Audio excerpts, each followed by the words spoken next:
senhora de rosa. Isso, a senhora fez reforma na sua casa, ela falou para mim. Mas por que a senhora resolveu fazer a reforma?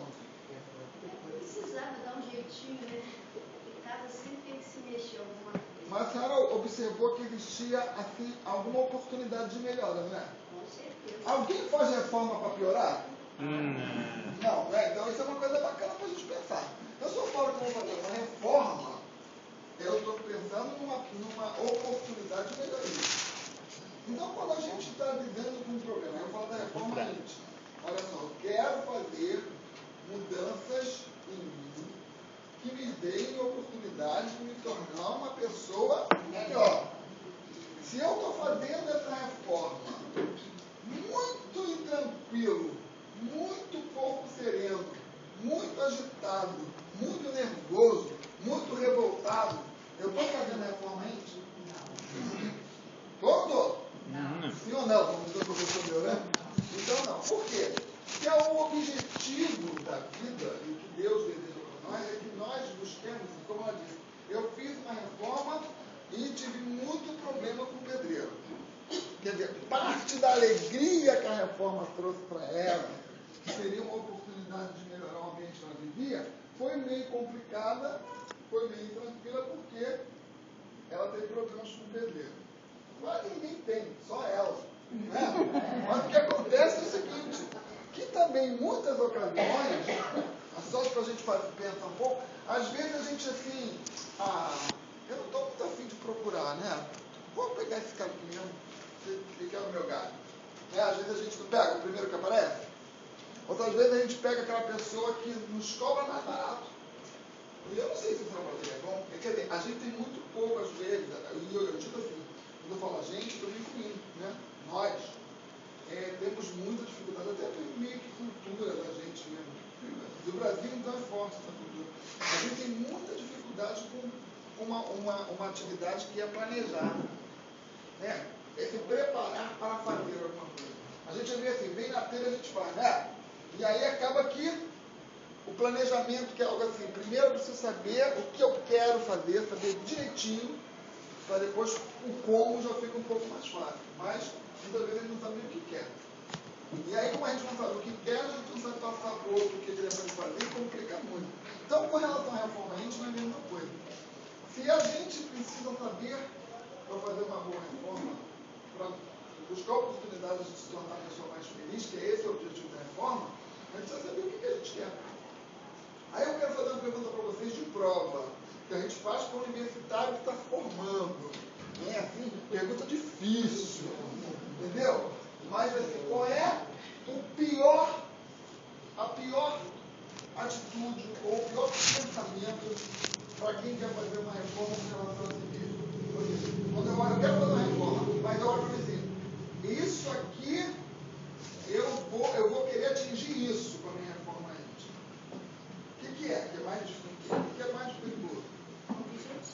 Tem um objetivo. Qual o objetivo? Melhorar, mas melhorar, tem gente que quer ser Perfeito ou perfeccionista. isso. É o pior problema. Né? Porque se eu quiser fazer uma reforma para atingir uma perfeição, eu vou começar a ficar muito mal, porque eu não vou conseguir. Né? Então, olha para mim e diz assim, eu tenho uma dificuldade, por exemplo, de falar da vida dos outros. Né? E eu observo isso. A gente tem uma palavra bonita para isso, assim, eu não sou indulgente. Né? Quando a gente não quer dizer que a gente não é fofoqueiro, a gente fala que a gente não é indulgente. Então, eu não sou indulgente. Né? Eu não consigo. Eu vejo uma pessoa, ali eu falo dela, mas eu já comecei a me complicar com isso. Já perdi amigos, né? Já tive julgamentos impróprios, julgamentos errados. Já tive alguns momentos em que eu sofri porque eu percebi que eu fiz esse julgamento de forma errada, que eu fui preconceituoso, né? que eu tive um julgamento muito rígido, sem entender muito bem o que se passava com as pessoas. Aí eu percebo que isso me traz problemas. Aí eu vou querer de hoje para amanhã nunca mais falar da vida dos outros? Não. Vai ser difícil. Por que é difícil? Por que ele não consegue? que é hábito? Ela usou a palavra hábito antigo. O que é um hábito? Porque a gente já está acostumado a viver assim, a observar as coisas erradas dos outros que a gente também tem. Então, olha só, esse costume, gente, é um padrão mental. É uma coisa que a nossa mente criou um padrão, não é? Então eu tenho um padrão de, quando eu olho para uma pessoa, a primeira coisa que eu vou olhar nela é que roupa que ela está, se ela está bem vestida, se ela está mal vestida, se ela está gorda, se ela está magra, se ela é bonita, se ela é feia, né? Se ela fala certo, se ela fala errado. E eu desenvolvi um padrão.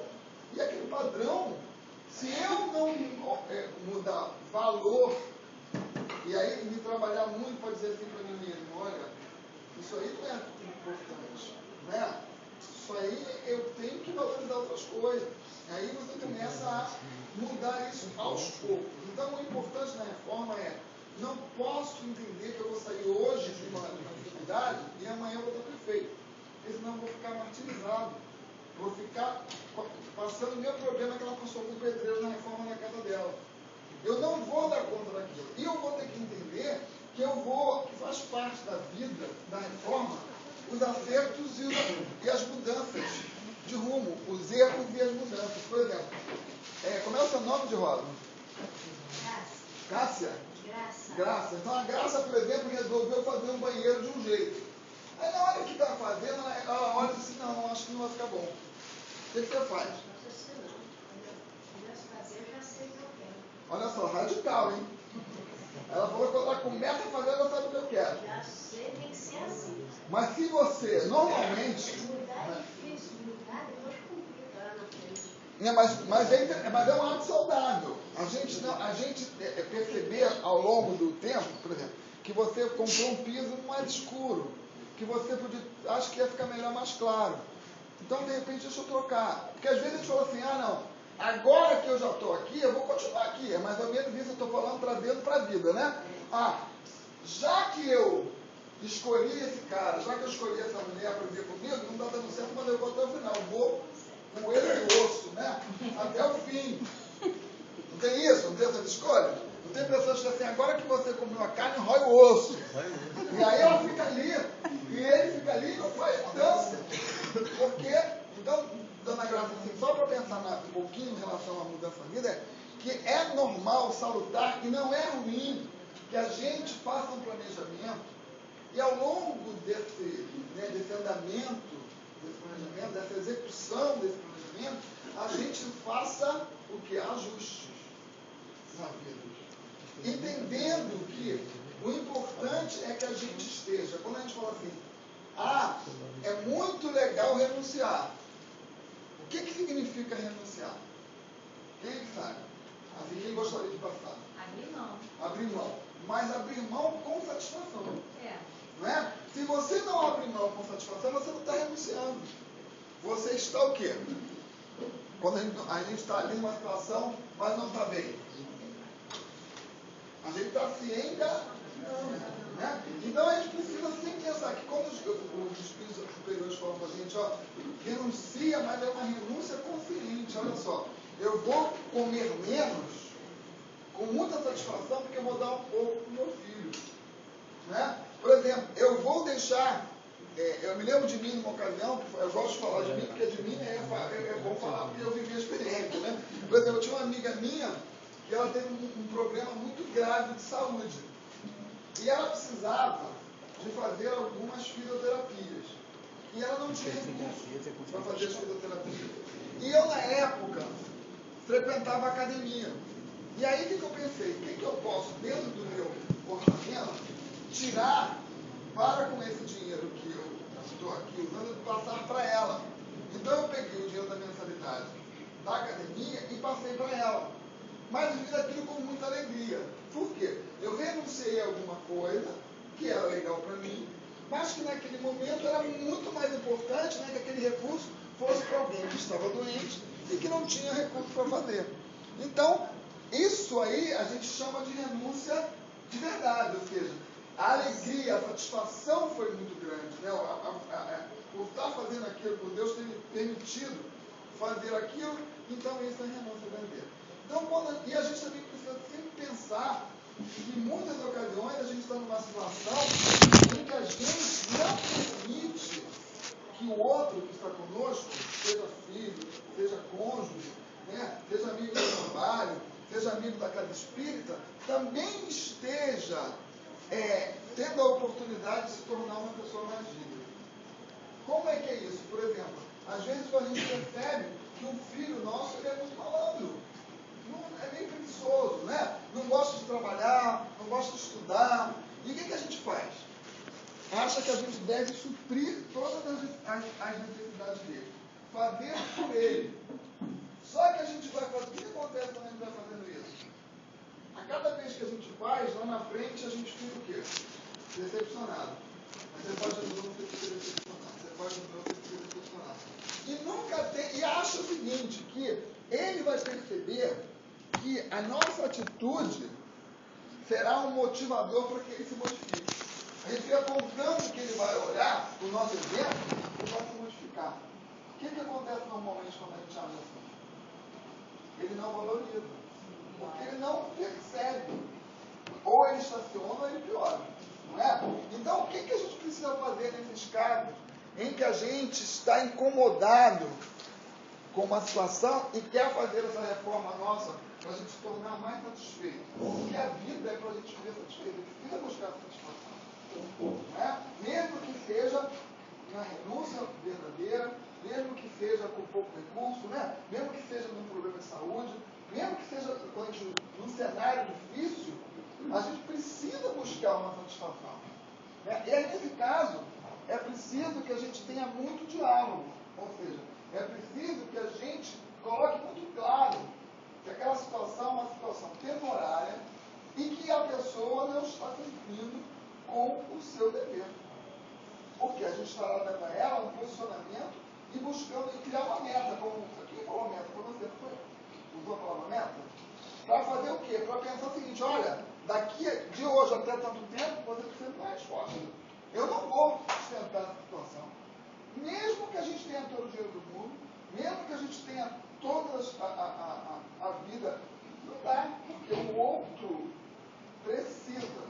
Veja como é que é. Como é que a gente consegue adquirir qualquer coisa na vida? Através do quê? A gente consegue. Por meio de que a gente consegue conquistar alguma coisa? Trabalho. Como é seu nome? Simone. Como é que é seu nome? Nery Simone por ali, porque a gente precisa trabalhar. Né? E aí, você viu que a natureza não dá nada de graça? Não é isso? A gente não ganha nada de graça. Todo mundo tem que trabalhar. Né? E veja bem, uma abelha para produzir mel, ela tem que fazer o quê? Trabalhar, não tem? Tem que trabalhar. Né? Uma planta, para que ela possa chegar ao ponto de dar um fruto, quanto esforço ela faz?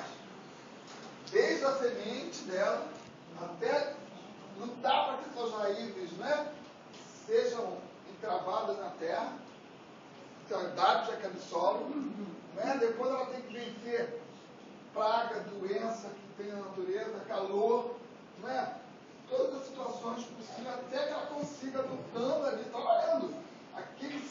É um ser inorgânico, né? Não tem é um ser orgânico, ou melhor, mas não tem espírito ali. Mas ele vai vivendo, ele vai crescer, ele vai trabalhar. Mesma coisa somos nós. Então, se a gente entende que é essa a lei da vida, a gente vai sempre buscar que o outro tenha essa mesma dignidade e nós também.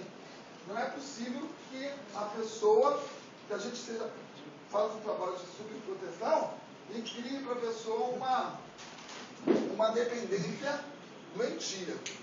Então, esses são aspectos importantes. A gente sempre pensar que a gente precisa conversar. Então, a reforma, ela é muito importante no momento. Alguém aqui tem muita dificuldade para falar de si mesmo? Alguém? Assim, eu tenho um problema, eu não consigo falar.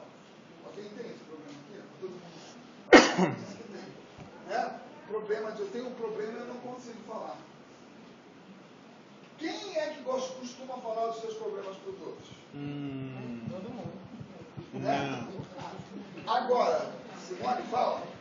Agora, qual é o objetivo da gente? O que tem a ver falar dos nossos problemas para os outros com a reforma íntima?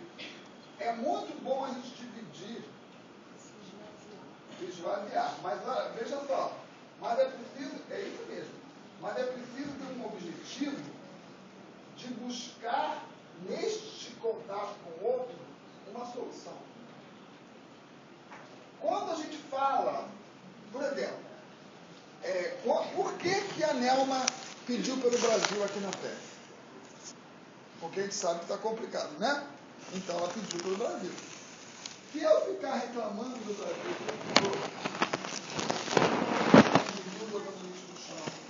eu continuo, não é? Comprando pra caramba sem poder pagar. Eu continuo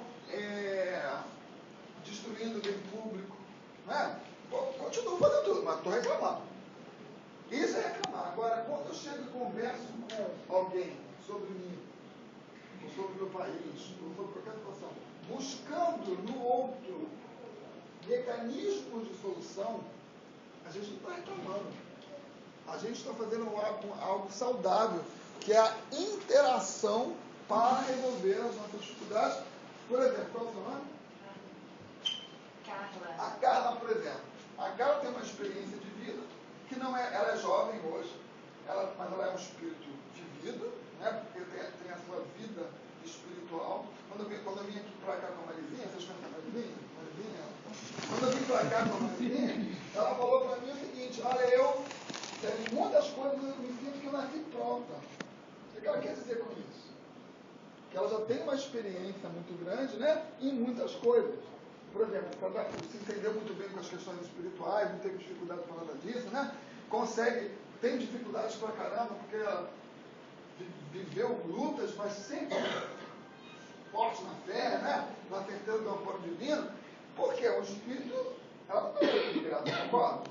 É o espírito que tem vivência, né? Que já adquiriu isso ao longo da vida. Mesma coisa é a Carla. Às vezes a gente vai chegar na Carla, vai surpreender que a Carla, muito jovem, vai ser capaz de dar para a gente saídas, informações.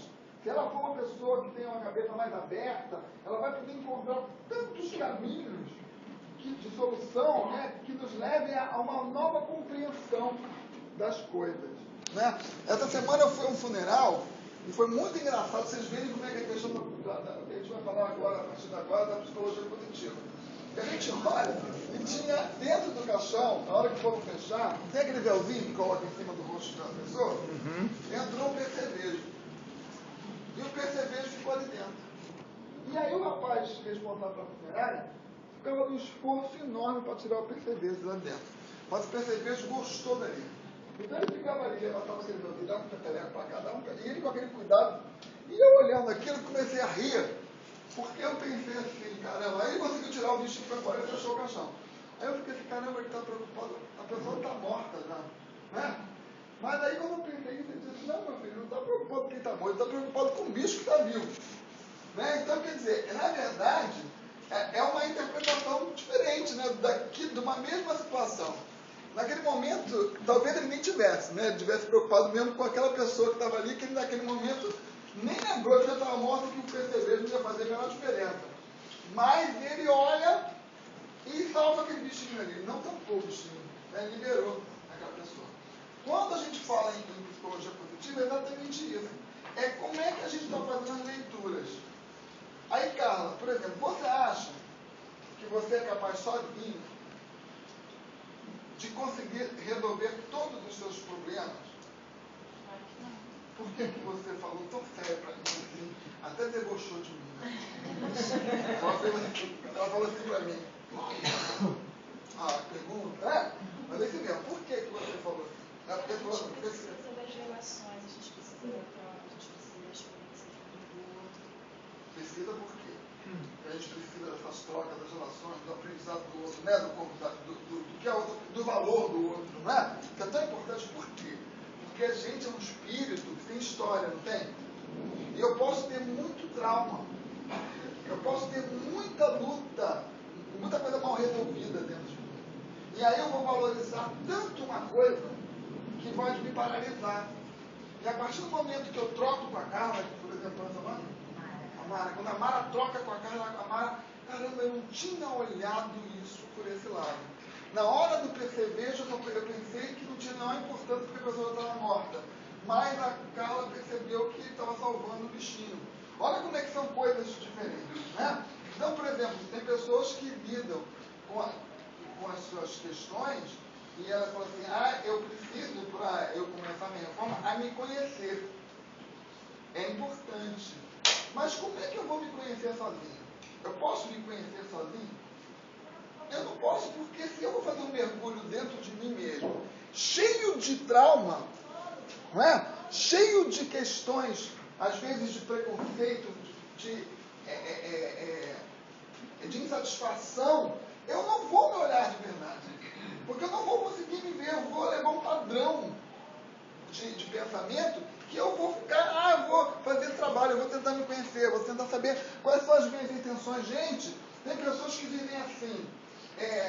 Por que você não cumprimentou o porteiro, por exemplo, né? Por que você não cumprimentou o vizinho do lado? Ele diz, porque ele não fala comigo. Mas falar com outra pessoa deve partir de você, né? Aí a pessoa diz assim, não, se a pessoa fala, eu falo, se não fala, eu não falo. E aí se você não... muitas pessoas entendem que isso é correto. Eu não falo com quem não fala comigo. E vai seguir a vida. Se a gente não trabalhar, por quê? E aí, a outra coisa importante, além de eu querer me conhecer, e é difícil fazer sozinho, é impossível fazer sozinho no nosso nível de evolução atual, eu preciso muito querer que o outro possa, permitir ao outro que ele possa me ajudar. Porque se eu também não quiser essa permissão, vai ser difícil. Carla, que sentimento você acha que eu tenho quando eu permito que você me ajude? Só para a gente trabalhar um pouquinho nisso. Desprendimento, Desprendimento é um sentimento. Outro sentimento próximo a desprendimento. Humildade? Humildade. Opa, foi falando? Creuza. A Creuza falou humildade. Né? O que é humildade? O que é? Como é que a gente pode dizer? O que é humildade? Para a gente permitir, para a gente dividir, para a gente abrir a cabeça, para a gente nunca deixar que... tem gente que assim, bateu na minha cabeça, eu mando. Né? Pensei e mandei.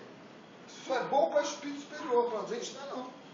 Porque a gente faz um monte de interpretação equivocada. Então, para a gente, a melhor coisa é, chegou um pensamento, para, dá um tempo, respeita o outro, respeita a si mesmo, tenta trabalhar, dê tempo para isso, né? Porque às vezes tem coisas que a gente precisa, raramente, a gente precisa ter resposta imediata, né? Mas é muito rápido, não é verdade? Normalmente a gente dá tempo de acertar.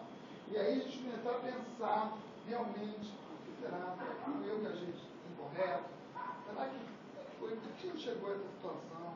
Por que eu estou dessa forma? E aí começar. E aí, sozinho eu não respondo. Aí eu preciso do outro. Aí essa humildade, segundo os espíritos, que a gente tem olhado muito, eu achei ótima, essa que é a pessoa que eles consideram humilde, é aquela pessoa que aceita a vontade de Deus em toda a sua plenitude. Achei isso muito bacana. Não é? Então o que acontece? Eu quero... Quem gosta de praia aqui? Opa! É nóis. Aí a Creuza hoje é sábado, está um sol maravilhoso, um calor, a Creuza está trabalhando, né, fazendo as coisas de casa, não pode sair, mas esse programa todo, amanhã, domingo, boa tarde. Aí quando chega por volta das 3 horas da manhã, começa um trovoada, né? Começa um vento, quando elas acordam de manhã, chove. E aí? Como é que a gente faz? Não é? Então, aí é isso, né? Na verdade, isso é reclamação. Porque que gestão eu tenho sobre o tempo? Eu posso gerir o tempo? Não. Então, o que a gente tem que fazer? É a falta de humildade mesmo, porque eu não aceito a vontade minha. Lá na mocidade espírita, a gente fez um trabalho que foi muito legal, sabe? A gente fez um grupo, dividiu o grupo em 2, e a gente fez assim, olha, a gente deu um cenário para eles. Assim, olha, você é um vendedor de limonada na praia de Ipanema. Você se preparou todo no sábado para o domingo, né? Fez todo o seu limão, investimento, colocamos lá as questões todas do custo, e amanhã você vai para a praia de Ipanema vender. Quando chegou de manhã, chovia pra caramba. Como é que você se sentiu? E no outro grupo, nós demos o mesmo cenário, só que eles eram chuva forte e tal, só que eles eram moradores de Sertão Brasileiro, lá na Caatinga, lá naquele lugar seco. Quem é que é nordestino aqui? E quem é que morou em Caatinga, lugar seco? Alguém de vocês? Vocês seco, sem água, aquele lugar secão. Onde tem a ninguém, não, vocês são todos nordestinos brasileiros. É nordestino do litoral, não valeu neto? Não valeu neto. Mas eu estou brincando. A nordestina passa seca mesmo, aquela fome de não ter água. E era esse cenário. Eu perguntei, e choveu. Aí nós juntamos o grupo. Aí foi maravilhado, que maravilha que Deus, né? Nos deu chuva, e precisava da chuva. E o outro revoltado, porque perdeu dinheiro, não pôde trabalhar. Que conclusão a gente chega diante desse exercício? Que se eu pensar pequeno, só pensar olhando para o meu umbigo, para a minha necessidade, não é? Eu não consigo ser humilde, porque eu não consigo enxergar um todo. Então, no momento em que chove, e a criança não consegue ir à praia, ela está toda programada, né? Fez os sanduíches para levar, né? Comprou no mercado, organizou, não é? Marcou com as amigas e tal. Não deu. O que a gente tem que pensar?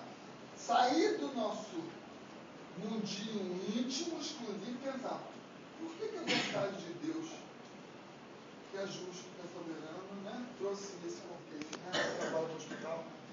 Quantas pessoas, meu Deus, não tem calor, a pessoa às vezes nem mexe, ela tem que ter alguém para mexer. Então, quando vem aquela possibilidade de uma brisa fresca, né, de uma chuva, então quando a gente pensa maior, estabelece uma relação de mais humildade com a vida.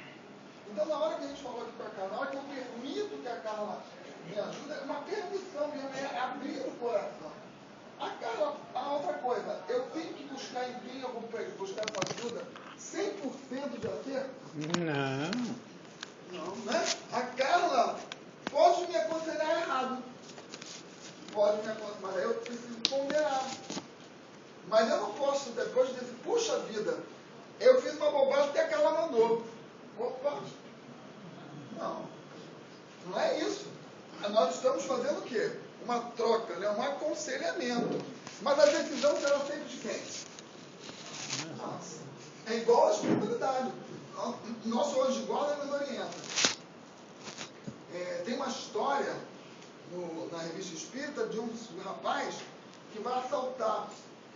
E aí, quando ele vai assaltar, um espírito, é um espírito muito bandoleiro na espiritualidade, ele gostava de ir para teatro, para fazer graça no teatro, para incomodar ator, para incomodar atriz. Ele adorava esse negócio. Aí um dia o espírito falou para ele, vamos tentar uma mudança de hábito. Né? E vou te dar uma missão, ajudar alguém. Sai desse negócio de você não estar fazendo nada, vai ajudar alguém. Aí ele foi buscar alguém para ajudar. Quando ele viu esse menino entraram para roubar, e ele viu a intenção do pensamento, ele foi para ajudar. Quando chegou lá, ele ficou muito surpreso, porque o menino estava perto, naquele estabelecimento pequeno, sem ninguém, e o dono do comércio morava no andar de cima, com a família. Aí ele entra e vê o menino, querendo abrir a gaveta para tirar dinheiro, e do lado dele tem um espírito muito superior, iluminadíssimo do lado dele, e um espírito muito inferior também. E aí ele diz que o espírito superior começa a falar para o menino assim, olha, prisão, vergonha, sua família, não é? Passando essas informações para ele. E o outro dizendo para ele, você vai perder essa oportunidade? Não é assim. E aí o que acontece? O espírito desencarnado, um deles diz assim, faz com que ele, o espírito menos evoluído, faz com que ele olhe um vidro de cachaça, uma garrafa de cachaça. Aí ele vai lá e bebe a cachaça. Quando o menino bebe a cachaça, o espírito superior estabelece uma descontinuidade, desconexão. ele desconecta, não consegue mais ouvir. Porque ele tomou um aguardente, aquilo mexe um pouco mais com ele, e ele acaba roubando. Como ele acaba roubando, ele foge, mas ele deixa o boné cair.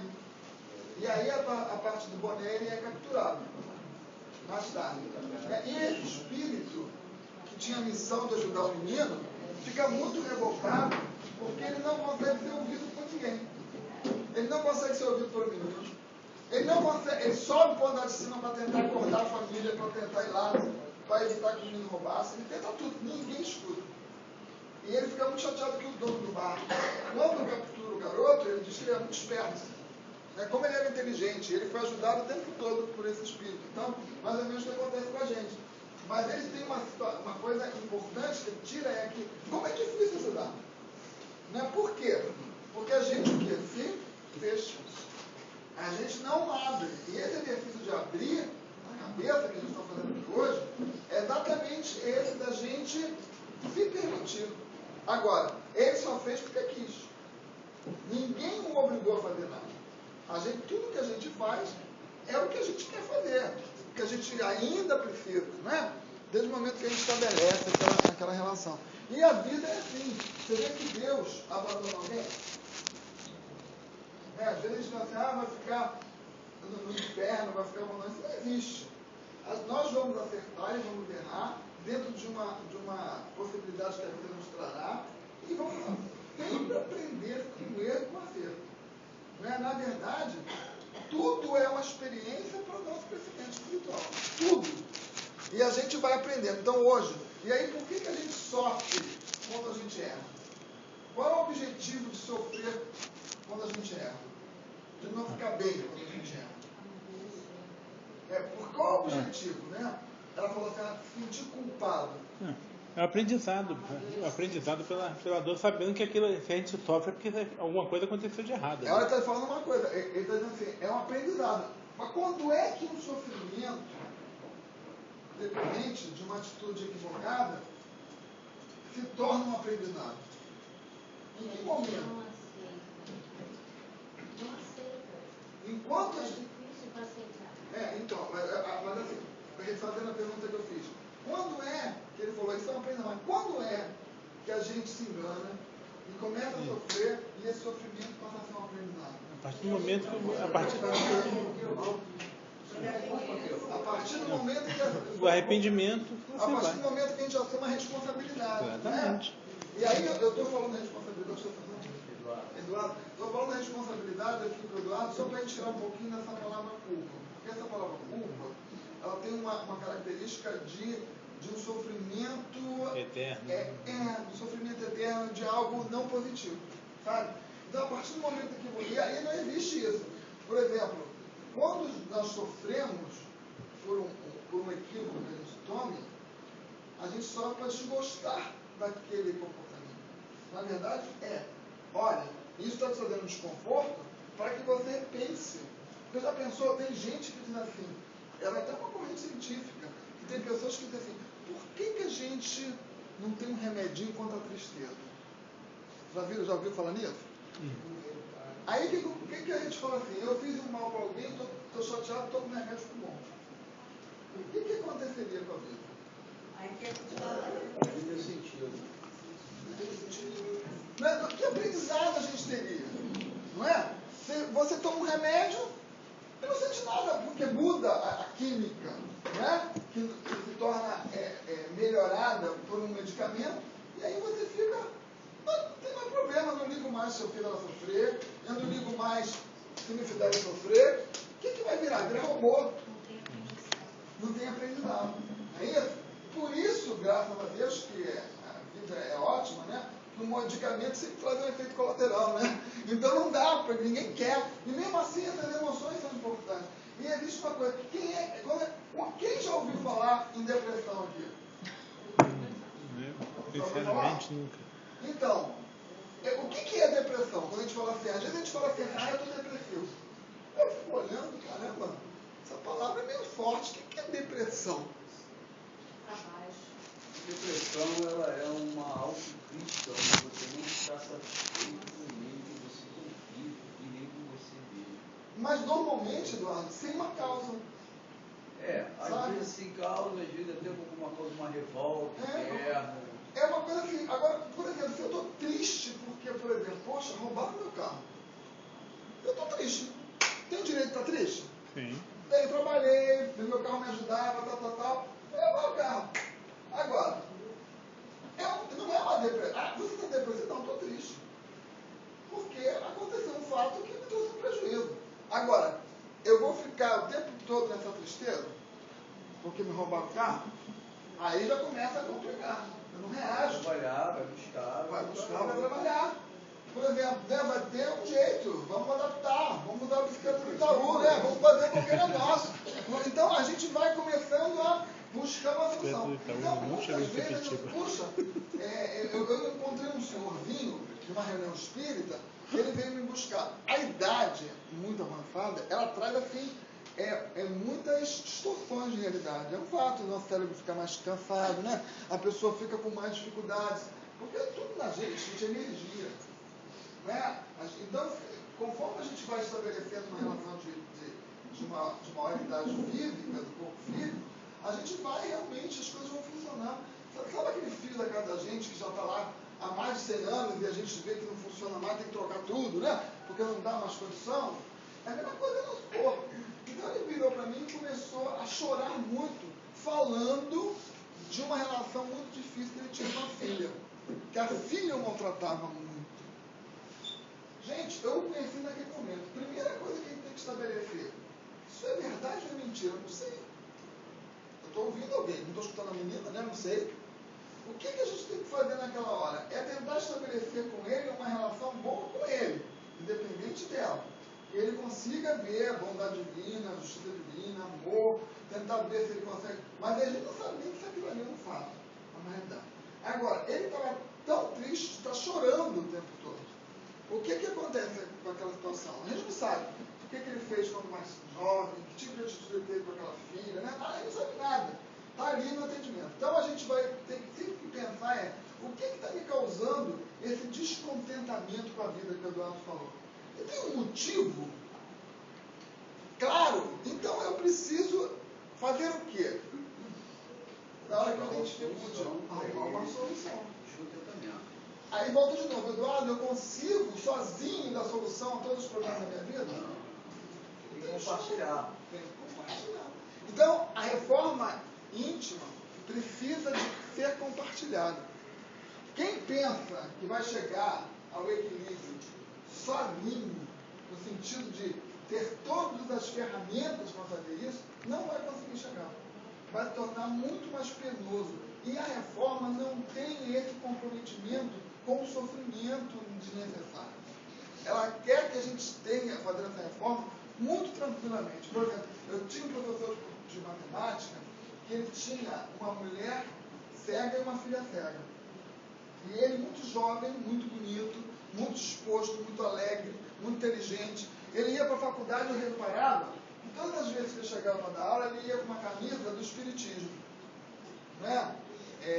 Falava de Kardec, falava de movimento espírita, sempre fazendo uma divulgação com uma camisa.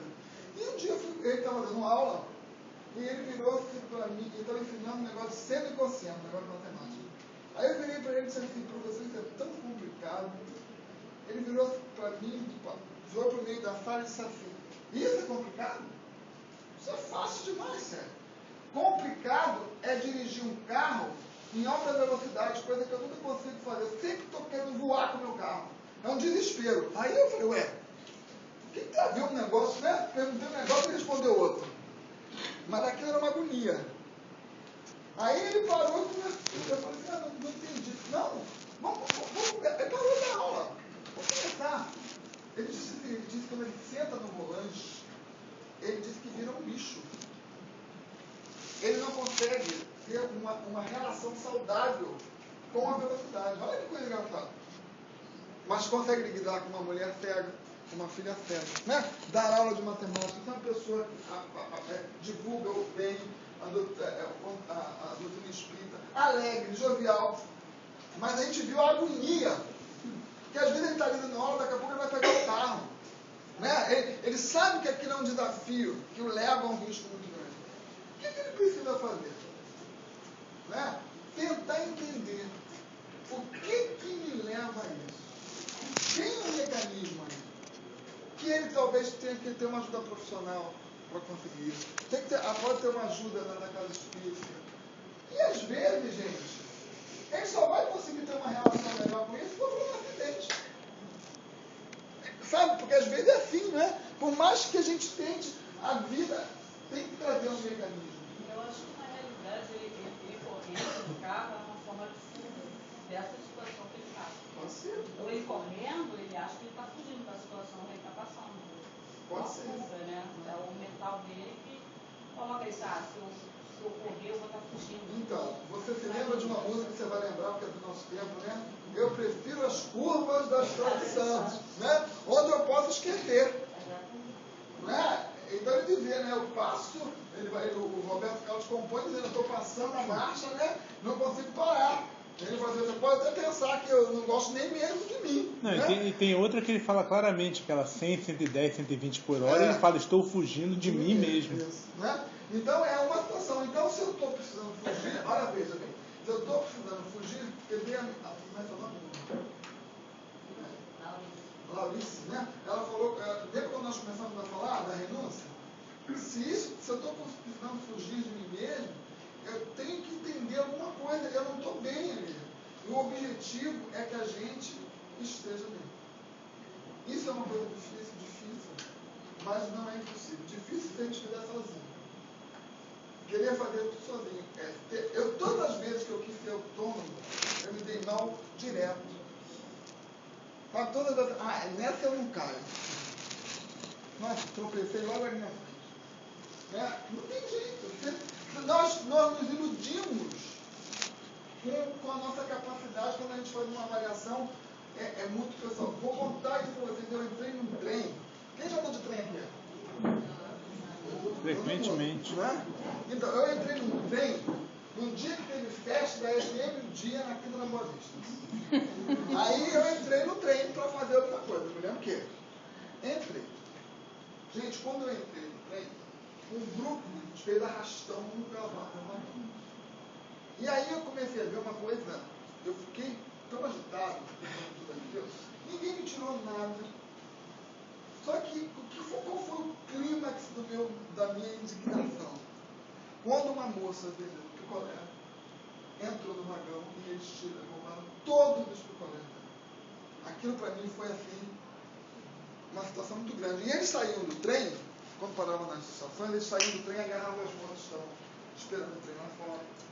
Agarrava, beijava, agaçava a mão e voltava para o trem. Gente, eu falei assim, eu tenho uma arma que eu mato eles todos. Eu chegava a segurar o revólver na mão. O meu ódio foi tão grande que eu me desconheci completamente. Vocês veem que a gente não se conhece. Na hora que a gente está diante de uma situação que mexe com você a tal ponto, você não se dá conta. Por isso que o policial diz assim, eu sou responsável, eu não vou usar essa arma. Gente, ainda mais eu estou treinado. Aí que eu vou achar que eu posso mesmo, né? Então, naquele momento, mas eu senti chegar a minha mão segurando, eu imaginava dando tiro deles todos. Eu falei assim, eu entrei mesmo naquela situação. Só consegui melhorar, chegando ali, eles desceram todos para ir para a festa. Você imagina como é que foi a festa, né? Eu soltei, aí quando chegou ali na mangueira, veio aquele negócio, para. Aí, por isso que o trabalho que a gente faz mental ajuda. Na hora que para, reza, você está entrando, está na alta errado. Aí eu comecei a pedir por eles, aí lembrei da mãe deles, que talvez estivessem em casa não sabendo nada que eles estavam fazendo. Eu comecei a pedir que acontecesse alguma coisa, que eles não conseguissem continuar naquilo que estavam fazendo. E aí veio o momento mais bonito do pensamento que eu disse assim, que eles tenham forças para suportar todas as consequências dessas atitudes. Que a gente sabe que vai voltar, não é? Mas no primeiro momento, se eu tivesse com uma arma, eu não ia chegar. Eu tenho certeza, pelo que eu estava sentindo ali, que eu ia atirar. Porque aí você diz, sabe? E aí o que foi bom para mim? Caramba, eu não conhecia.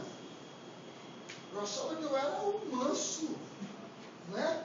Aí você vai desencarnar, entra lá naquela região que você quer ir lá para um Umbral trabalhar. Eu quero ir. Chega lá, você não dá conta. Né? Você não sabe, você não se conhece.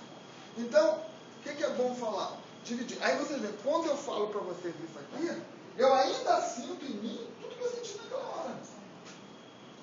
Entendeu? E a gente está falando aqui uma coisa que já passaram muitos anos. Mas aquela. E veja, esses espíritos que fizeram isso, eles são responsáveis por isso. O próprio mal-estar critical não é só, né? Tudo isso. Agora, a responsabilidade de eu ficar com isso é minha. Mas eles foram os gatilhos. Quantas pessoas vibrando mal? Quantas pessoas ali não se defendendo porque não são absolutamente impotentes para fazer isso de forma, não é? Oficialmente falando, mas mentalmente, olha quanta desgraça. E o que a gente está jogando no fluido? Né? Contaminando o fluido mental todo, tudo isso sendo carregado. Então é uma complicação muito grande. Então esse buscar, quando a gente fala simples assim, precisa se conhecer, não adianta fazer isso, porque não damos conta. Então é preciso, para a gente concluir por causa do horário, né? Preciso pensar que a reforma tem sempre que ser para um objetivo de melhoria, para uma oportunidade de melhoria. Não adianta eu ficar tendo mecanismos de mudanças, mas eu não querendo sair do mesmo lugar que eu estou.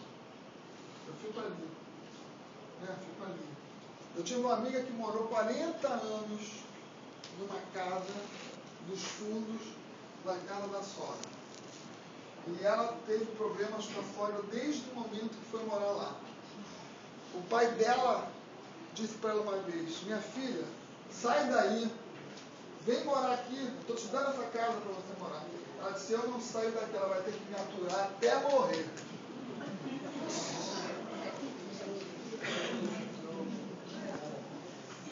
Agora, e vou dizer uma coisa para vocês vão gostar de saber. A moça que falou isso era médium espírita, eu trabalhava todo dia na mediunidade. Estamos julgando. Por que ela fez a não enxerga. Ali tinha uma sintonia, né? Só a gente sabe que ela não quebrou. Não quebrar. Olha, ia para a delegacia, apanhava na sogra, batia na sogra, me ligava: vem me tirar da cadeia aqui que estão querendo me prender. Eu fui uma vez e falei: minha filha, você fica presa, porque não adianta. O que é isso? Vira hábito. Você ficar. Você fazer aquele banheiro bonito que ela gostou, que ela planejou, bonito, banheiro lindo, tudo novinho, brilhante, né? Aí vai lá e põe uma saboneteira lascada. Põe uma coisa de sabonete lá, quebrado. Põe uma toalha manchada de água sanitária. Mas eu estava fazendo reforma, já não fez total. Jogar fora, tudo que não te serve mais, botar lascado para filho, vou comprar um novo, jogar esse Vamos organizar para isso. Outra coisa também é fazer e não usar. Fazer e não usar. Eu fiz só para fazer porque acho bonito. Mas eu não vou usar. Então, quantas vezes a gente investe dessa em comprar tudo e não usa tudo? E a gente podia ter dado tão bom uso, né? Então, por isso que é interessante a gente pensar, como o Eduardo falou, né, Eduardo? O Eduardo falou aqui, né? Reclamar é isso. Eu falo e não quero resolver nada. Aí é reclamar. Agora, saudável o diálogo buscando solução. Eu vou conversar com ela para que ela me ajude. Eu acho que ela é uma boa mãe e eu estou com problema com meus filhos. Poxa, deixa eu sentar com ela. Por exemplo, eu estou com um problema na minha carreira. Puxa, a Nelma foi uma pessoa que trabalhou, se aposentou, tem uma experiência. Deixa eu dividir, né? Nelma, como é que foi? O que você pode me ajudar? Como é que foi? Nelma, por exemplo, a minha experiência foi totalmente diferente da tua. Sabe? Mas olha, eu fiz assim. Quem sabe você consegue enxergar isso?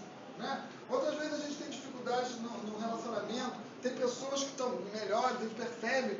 Como é que vocês estão fazendo? Como é que vocês lidam? E aí as coisas vão a gente vai no aprendizado, mas para buscar solução. Isso é fazer reforma.